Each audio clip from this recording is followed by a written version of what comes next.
காணியால் வந்த சர்ச்சை, துப்பாக்கி முனையில் பெண்களை மிரட்டிய அர்ஜுனா எம்பி, யாழில் பரபரப்பு. கட்டுநாய்க்கவில் பரபரப்பு, பெரும் தொகை போதைப்பொருள் கடத்திய 22 பிக்குகள் கைது. வடக்கு கிழக்கில் இன்று கொளுத்த போகும் வெப்பம், சில பகுதிகளில் மழை. உயிர்த்த ஞாயிறு விசாரணையில் எழுந்துள்ள சர்ச்சை, கிளேப பீரிஸுக்கு மிரட்டல். 1ஆம் திகதி முதல் புதிய மாற்றம், வாகன சாரதிகளுக்கு முக்கிய அறிவிப்பு. வங்கிக் கணக்குகளே இலக்கு, கையடக்க தொலைபேசி பாவனையாளர்களுக்கு காவல்துறை எச்சரிக்கை. நாடாளுமன்ற உறுப்பினர் ராமநாதன் அர்ஜுனா துப்பாக்கி முனையில் பெண்களை அச்சுறுத்திய சம்பவம் அதிர்வலைகளை ஏற்படுத்தியுள்ளது. குறித்த சம்பவமானது நேற்றைய தினம் யாழ்ப்பாணம் பெரியவிளான் பகுதியில் இடம்பெற்றுள்ளது. சம்பவம் குறித்து மேலும் தெரிய வருகையில், சம்பவம் இடம்பெற்ற காணியின் உரிமை தொடர்பாக மல்லாகம் நீதிமன்றத்தில் வழக்கு நடைபெற்று வருகிறது. அந்த காணியானது தனது காணி என நாடாளுமன்ற உறுப்பினர் ராமநாதன் அர்ஜுனா கூறி வருகின்ற நிலையில், வேறொரு தரப்பினரும் அதில் தங்களது காணி இருப்பதாக உரிமை கோரி வருகின்றனர். அந்த வகையில் நேற்றைய தினம் குறித்த காணியை சுத்தம் செய்யும் நடவடிக்கையில் நாடாளுமன்ற உறுப்பினர் அர்ஜுனா ஈடுபடும் போது அங்கு வந்த பெண்கள் இருவர் அதில் ஒரு பகுதி தமது காணி என்று கூறி முரண்பாட்டில் ஈடுபட்டனர்.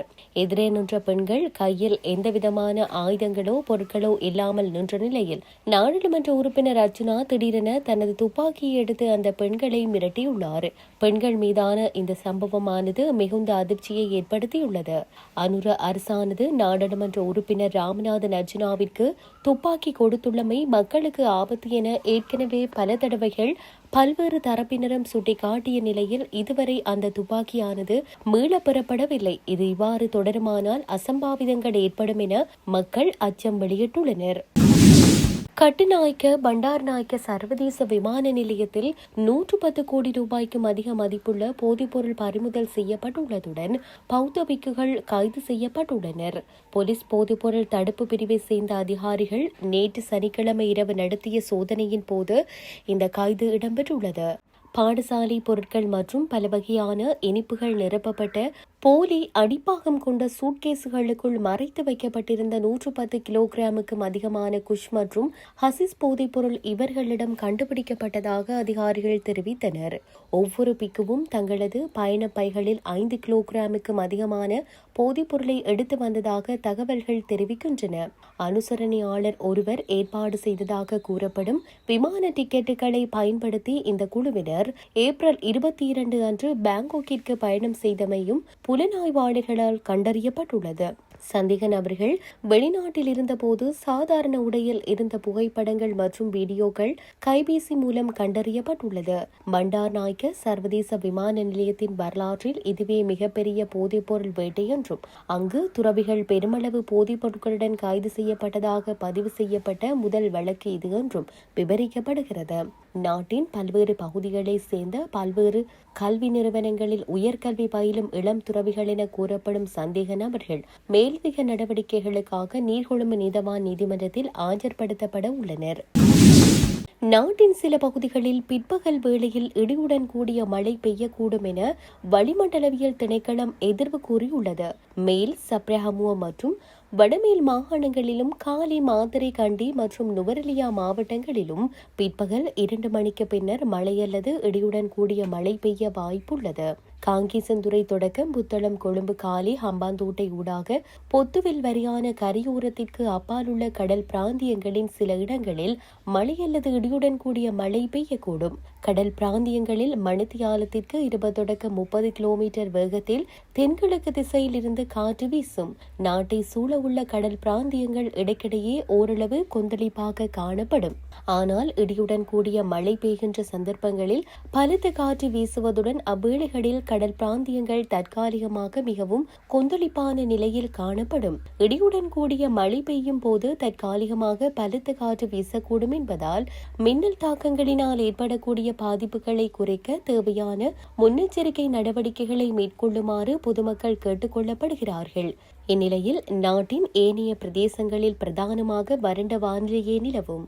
வடக்கு, கிழக்கு, வடமத்திய, வடமேல், மேல் சப்ரஹமுவ மற்றும் தென் மாகாணங்களின் சில இடங்களிலும் அத்துடன் முனராகலை மாவட்டத்திலும் பகல் வேளையில் அதிகரித்த வெப்பநிலை உணரக்கூடியதாக இருக்கும் என வளிமண்டலவியல் திணைக்களம் எதிர்வு கூறியுள்ளது. யாழ்ப்பாணத்தில் நீண்ட காலம் போதைப்பொருள் வியாபாரத்தில் ஈடுபட்டு வந்த 31 வயதுடைய சந்தேக நபர் ஒருவர் போலீசாரால் கைது செய்யப்பட்டுள்ளார். குருநகர் பகுதியில் வைத்து இவர் நேற்றிரவு கைது செய்யப்பட்டுள்ளார். கைது செய்யப்படும் போது இவரிடம் 2 கிராம் 35 மில்லிகிராம் ஹெரோயின் மீட்கப்பட்டது. யாழ்ப்பாண மாவட்ட சிரேஷ்ட போலீஸ் அத்தியட்சகரின் கீழ் இயங்கும் போலீஸ் புலனாய்வு பிரிவினருக்கு கிடைத்த ரகசிய தகவலின் அடிப்படையில் யாழ்ப்பாணம் போலீஸ் போதைப்பொருள் தடுப்பு பிரிவினரால் இந்த கைது நடவடிக்கை முன்னெடுக்கப்பட்டுள்ளது. குறித்த சந்தேக நபரிடம் விசாரணைகளை மேற்கொண்ட பின்னர் அவரை நீதிமன்றத்தில் முற்படுத்துவதற்கான நடவடிக்கைகளை போலீசார் மேற்கொண்டு வருகின்றனர். உயிர்த்த ஞாயிறு தாக்குதல் குறித்த சமீபத்திய நீதிமன்ற விசாரணைகளில் சட்டமா அதிபரின் சமர்ப்பிப்பு நடவடிக்கைகள் தொடர்பாக ராணுவத்திற்கும் நீதித்துறைக்கும் இடையில் விரிசல் நிலவி வருவதாக தெரிவிக்கப்பட்டுள்ளது.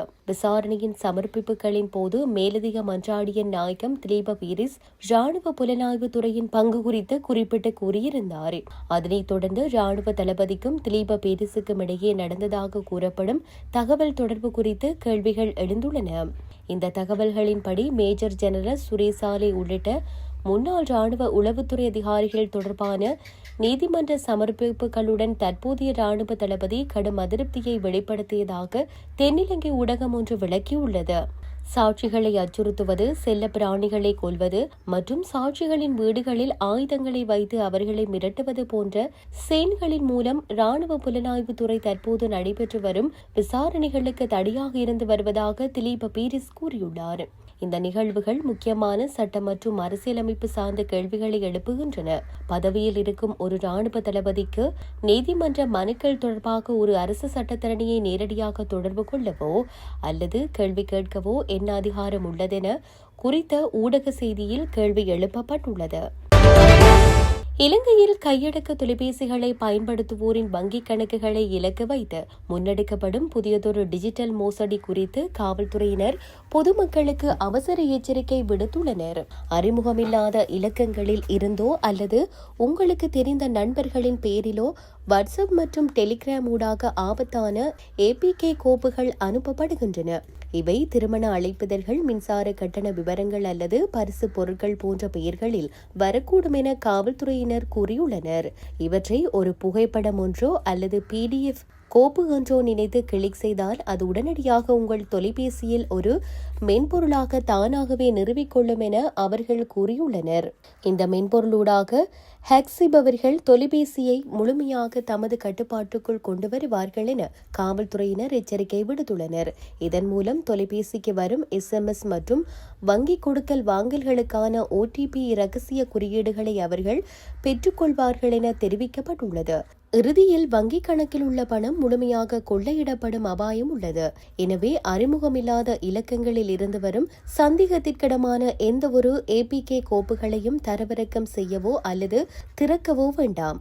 மென்பொருட்களை தரவிறக்கம் செய்ய எப்போதும் உத்தியோகபூர்வமான Google Play Store அல்லது Apple App Store-ஐ மாத்திரம் பயன்படுத்துங்கள் என காவல்துறையினர் கூறியுள்ளனர். மேலும் தொலைபேசி அமைப்புகளில் உள்ள இன்ஸ்டால் அன்னோன் ஆப்ஸ் என்ற தெரிவை முடக்கி வைத்திருப்பதை உறுதி செய்யவும் என காவல்துறையினர் கேட்டுக் கொண்டுள்ளனர்.